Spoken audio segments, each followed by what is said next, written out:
थे। सब बोलते हैं कि हम सोने की चिड़िया थे। एग्जैक्टली हम वही नालंदा और विक्रमशिला, ये बाहर के लोग हमारे यहाँ पढ़ने आते थे।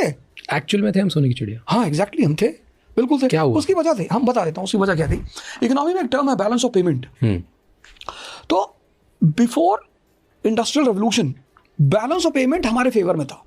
उसकी 3 वजह थी। पहली वजह यह थी कि the country of natural resources, हमारे पास कॉटन था, हमारे पास फर्टाइल प्लेन्स थी। दूसरी बात थी मॉनसून। मॉनसून ने क्या किया था, वेस्ट और ईस्ट का ट्रेड चलता था, पश्चिम के लोग, यूरोप के लोग आते थे मसाला सिल्क लेने, हमारे पास उनसे सोना चांदी आता था। तो जब सी ट्रेड शुरू हुआ तो मॉनसून के बाद क्या हुआ कि मॉनसून के साथ आप शिप्स चलती थी।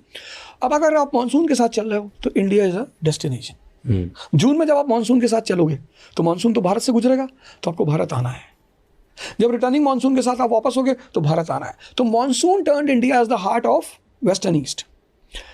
दूसरा रीजन ये हुआ। और तीसरा रीजन ये हुआ कि हमारी जो कमोडिटीज थी, हमारा जो एक्सपोर्ट था, प्लीनी एक ग्रीक रोमन राइटर है, वो रोता है एंशिएंट टाइम में, कहता था entire gold of Rome is being drain towards India. Maximum export था हमारा। हम मसाला बेचते थे, कपड़ा बेचते थे, लेदर गुड्स बेचते थे, यूटेंसिल्स क्या नहीं बेचते थे, और उधर से हम सिर्फ शराब लेते थे और अरब से घोड़ा लेते थे। तो हमारा मिनिमम इंपोर्ट था, मैक्सिमम एक्सपोर्ट था। तो हम सोने की चिड़िया थे।